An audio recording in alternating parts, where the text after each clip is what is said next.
Hi, welcome back, F-holes. I sure have missed you. I'm glad you're here with me today. It is the weekend, it's April break at school, and it's such a nice time to get caught up on all of the things that we need to do. So prepare to get a little strung out today because we'll be changing strings on this week's Advice for F-holes. Welcome to Advice for F-holes. I am so excited to talk to you about all things strings. We're going to talk to teachers, we're going to talk to performers, we're going to talk to learners of string instruments so that we can figure some of this shit out together. Because playing a string instrument is not always easy, and sometimes it's vaguely inappropriate. So what we're going to do is we're going to take a topic each week, we're going to pull it apart, and I'm going to say what I need to say, and then you're going to comment, and hopefully we'll figure some of this stuff out together. I'm your host, Tracy Emerson. I've been teaching strings for over 30 years. I started playing violin back in third grade, and there are a lot of great things that I've learned over the years, a lot of great things I've shared over the years, and still so many things that I'm puzzled about. So I hope you'll join me on this adventure as we figure some of this out together. So welcome back, and today we're going to change the strings on my baby right here. I ordered my strings about 3 months ago from Shar. Sharmusic.com. They're not paying me for promotions, any of that stuff. It's just one of my favorite places. So got to load up on the strings. I prefer Dominants. They're easy going. If you don't know what strings to get, it's a great place to start. And I've got a Pirastro Gold, or Eudoxa Gold also works great on the E string. I keep the E string from Dominant on a backup. Also, it's nice to order a second E string because they wear out so stinking fast, particularly the gold ones. All right. Besides strings, we are also going to need a pencil. Public service announcement, always have a pencil. And some of us of a certain age need to have a pair of reading glasses.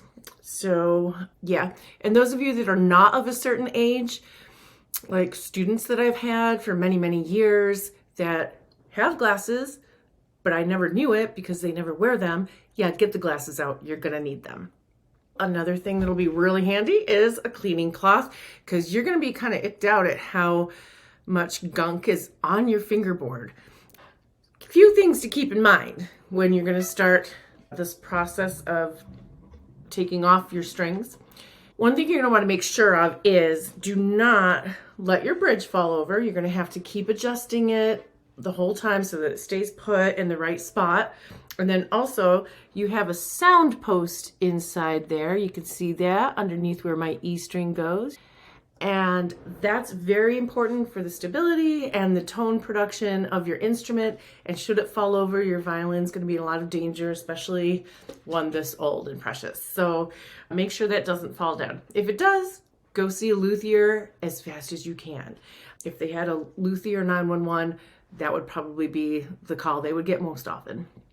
Okay, so we're going to start with taking one string off at a time. And here's what I prefer. I prefer to loosen my A string and then remove the E string. And here's why. If I replace the E string and the G string first, then when I replace the other two, when I wind the string around, it's going to be nice and neat and tidy, and it's not going to crisscross and interfere with tuning with the other strings. It's going to look all nice, but more importantly, it's going to play all nice. So I'm just taking this right out. Okay, and as you can see, I've got a lot of gunk on there, so I'm going to give it a nice little swipe. All right, now, do I know where to put the string and where it needs to line up? I sure do. That's not the reason for the pencil. The pencil has graphite, and so that graphite is slippery. So of course we want something to lubricate that spot. I said lubricate. Sorry. So that string is going to go back and forth across it and not cut into it, pinching the string and then requiring a new nut. I also said nut. That's the nut in case you don't know. Okay, so we've got that string off. I'm also going to take off my mute. So I'm going to take my E string out of the envelope. Ta-da! Okay, this is so exciting. It's got that new car smell. Great. Okay, so this one is a loop end. So when I ordered the string, I made sure it was a loop end instead of a ball end. That's because this is gonna fit on my fine tuner correctly. So you have to know what kind of fine tuner you're working with. So if you have that double pronged one, you might want to get the ball end of the E string. I said ball end without snickering. Hi, we've repositioned a little bit so that you can see close up what we'll be working on. So it's important to stay hydrated. I have a cup of hot cocoa because it's really chilly here today. So go ahead and get yourself something warm. Oh yeah, somehow Bailey's got put in there.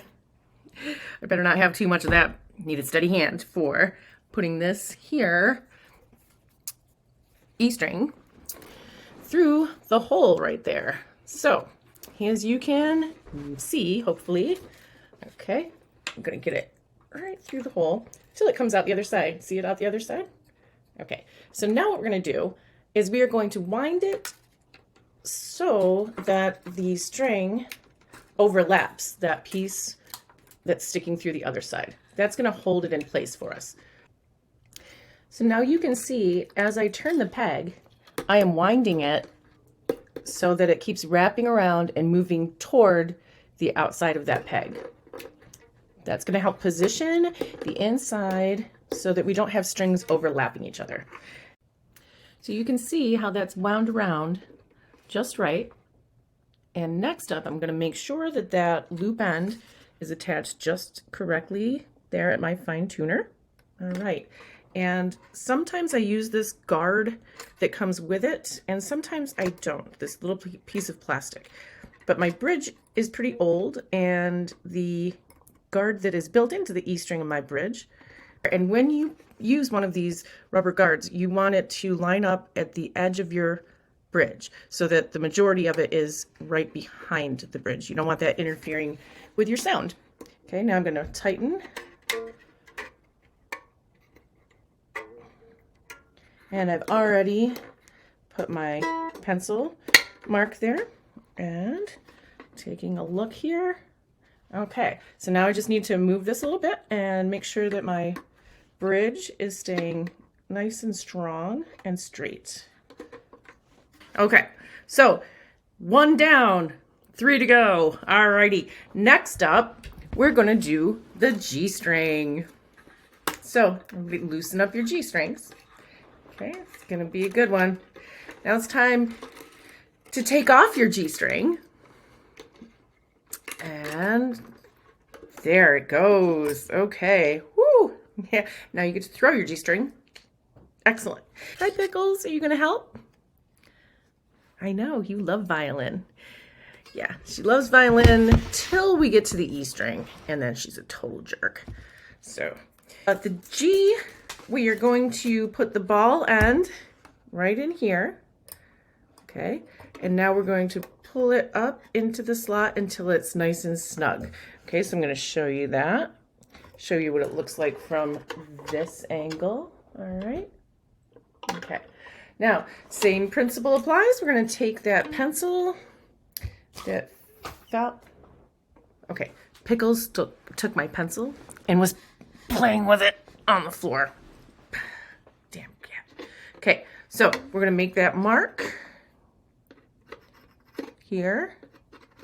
And we're going to make that mark here at the nut as well so that it's nice and slick. Okay.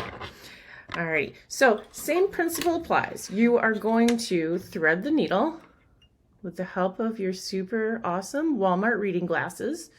Yeah. All right, so see, we got that through the hole again like last time, and it's going to come out the other side. And I'm going to make sure that there is plenty of string coming out that other side so that we can overlap it. And away we go. I'm going to overlap that little piece that's popped out. holding it in there nice and snug. And just like with the E string, I'm going to keep winding it around so that it winds toward the outside of the peg. All right, now let's check the bridge. It's still looking pretty straight. And the sound post is still there, as you can kind of see. So that's good. We are cooking with gas. All right, so I'm gonna get a little tension on that. And next we get to do the A string. Yay, our favorite. I'm so excited because I'm gonna make some jewelry out of these strings when I'm done today. So I'll make sure that I show you the finished product when it's completed. Okay, A string, here we go. And I've got that on my bridge guard. It's fantastic. Perfect. All right, one more to go. D string it is. Here's the D, dominant D. Yeah, here's the D. Okay, ball end, again, on the D. Okay, there's a lot of cool things that we get to say when we play violin. A lot of good stuff. The D, ball, G string, F hole. It's all just a little double entendre in this world. Alrighty. So, again, pencil time. Time to lube it up. And lube it up there. Cool. And let's see if I can get it in the hole this time. Went right in. Good. And, oh, I have plenty to overlap. All right, now let's check all the important things, shall we? Let's see, are we positioned on the bridge correctly? Yes, they're where they belong. I need to go back and fix this A string because the ball is not staying where it should. So I need to make sure I get it in there just a little bit better. Right, Pickles? Pickles, say hello to all our friends. Yeah. This episode is brought to you by Bailey's Irish Cream and Pickles. Pickles the Wonder Cat. Okay. All right. Now, I've got that positioned in there a lot better. So as you can see, it's all lined up the way it should be. Okay, all the ball ends are where they go and the loop end is where it belongs, but my bridge looks a little on the crooked side. So I'm going to very carefully adjust that by using my thumbs here and my first and second fingers here. That way my bridge is not going to fall over while I adjust the angle a little bit to get it totally straight. All right. Beautiful. And as I get her tuned up, I'm going to keep making sure that I adjust that bridge over and over and over again. Okay, the strings are all on there, and I'm going to show you how I make sure to tune it carefully and make sure that that bridge doesn't fall. But something I did not mention, as you remove each string, instead of throwing it across the room and making jewelry out of it, you may want to save it by writing old, the back of the envelope for that, and throwing it in there, because you never know when you're going to snap a string and need a spare, and it's better than playing everything on your G string, for sure. Okay, so I, however, have an extra set of strings waiting in the wings, just in case. So I'm going to do something marvelous with all of these strings in a minute. I'm very excited. Time for craftiness. Congratulations, we have brand new strings. It's going to take a few days before they sound fabulous. Again, it's going to kind of sound tinny and all of that kind of thing for a little while they break in. But again, one of my favorites is Dominant because they break in really fast and they last a long time.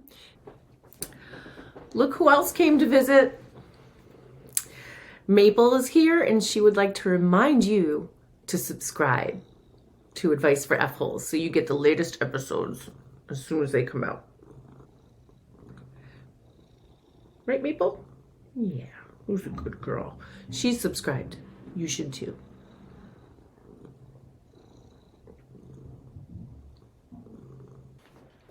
So Now it's time to enjoy that beverage that you've been drooling over for the last 20 minutes.